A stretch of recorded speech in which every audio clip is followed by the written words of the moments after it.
Has Poppy actually been our biggest enemy this entire time? Well, let's look at the facts, right? As we're about to taste freedom. Back in chapter 2, she switched the train on us. And now it turns out she used to agree and work with the prototype. And I'm not exaggerating. I thought we were going to leave the factory. Not this prototype says we can't leave. I hate him. I hate him and I hate this place. And I hate that he's right. He explained everything and he's right. So let's break down everything we know about Poppy and figure out what her true motives are because we can see that she was apparently in contact with the prototype before the hour of joy and even agreed with some of the things he was saying. So starting all the way back to when we first met her, which is when we open her case and free her, and thanks to chapter 4, we know it was the prototype who put her in that case. Then during chapter 2, we seem to go on kind of a side quest because Mommy Longleg seems to be more of a lone wolf in the factory, and she seems to be trying to get revenge and amusement from us because we're an ex-employee. But then right as we're about to escape, Poppy switches the train tracks at the last second, pretty much forcing us to stay against our will. Then in chapter 3, she saves us from Kissy, helps us a bit with the power, and even shows us what happened during the hour of joy. But what's interesting to note is that she never mentioned that she knew the hour of joy was coming, kind of an important detail to leave out.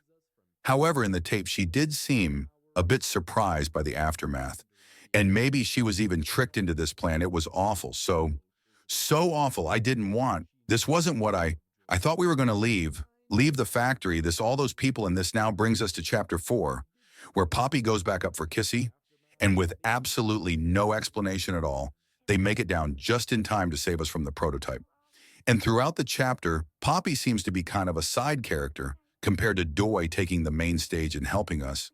But then after he turns on us and we barely manage to escape, we go into shelf ventilation, block B6, where Poppy starts berating us because we killed Doi, which makes me question whether or not she actually cares about us or just her own plans, because everybody does get frustrated.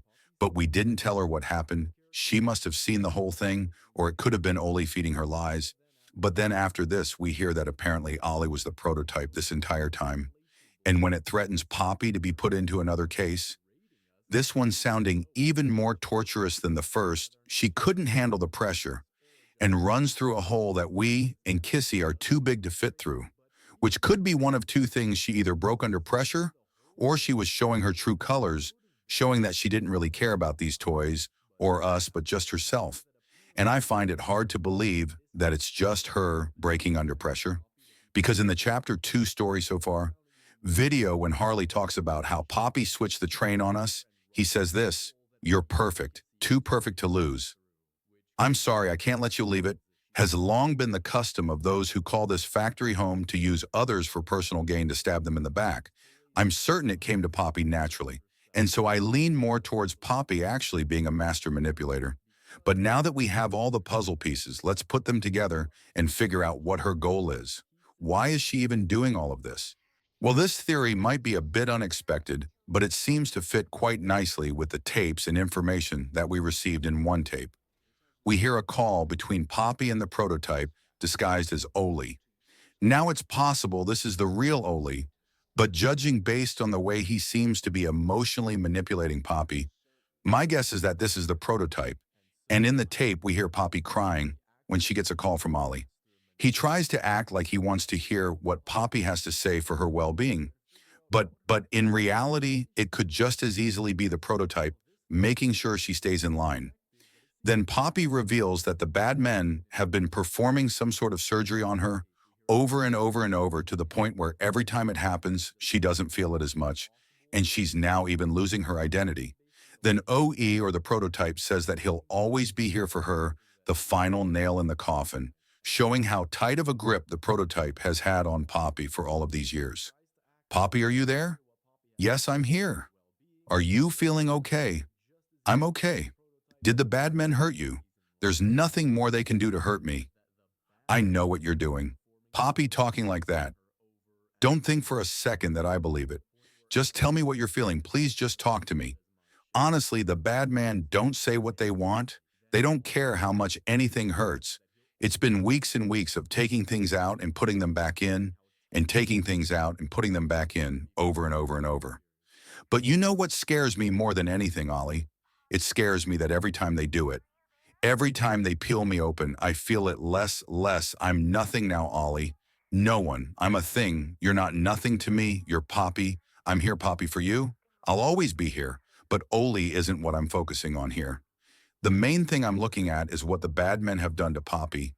They were apparently treating her like an experiment rather than a real person, and we can see that she's slowly losing her identity and even the ability to feel pain, which leads me to the conclusion of what I think Poppy's true intentions are.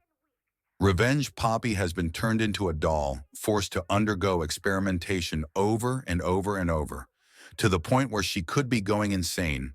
And it seems she just doesn't care about anything or anyone anymore, which would explain why she backstabs us at the end of chapter 2 when she changes the train on us and when she runs away. At the end of chapter 4, she doesn't care about us but needs us.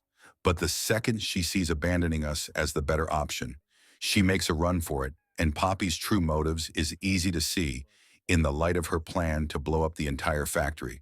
She wants to blow up everything, including her and her so-called friends, and will stop at nothing to achieve this goal, and is using us as her puppet.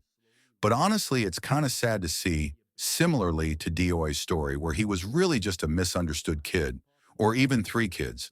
Poppy also looks to be the sad result of evil experimentation, destroying her personality and empathy, leading to us, the player, having to deal with this entire mess, which means it's entirely possible that if the prototype finds a good enough reason to entice Poppy to obeying him, for example, threatening to put her back into the cage, what are you going to do with me? I've got something special in mind. I prepared it just for you. And this one you will never want to leave. No. She could just as easily become a villain and actively try to pursue us in chapter 5.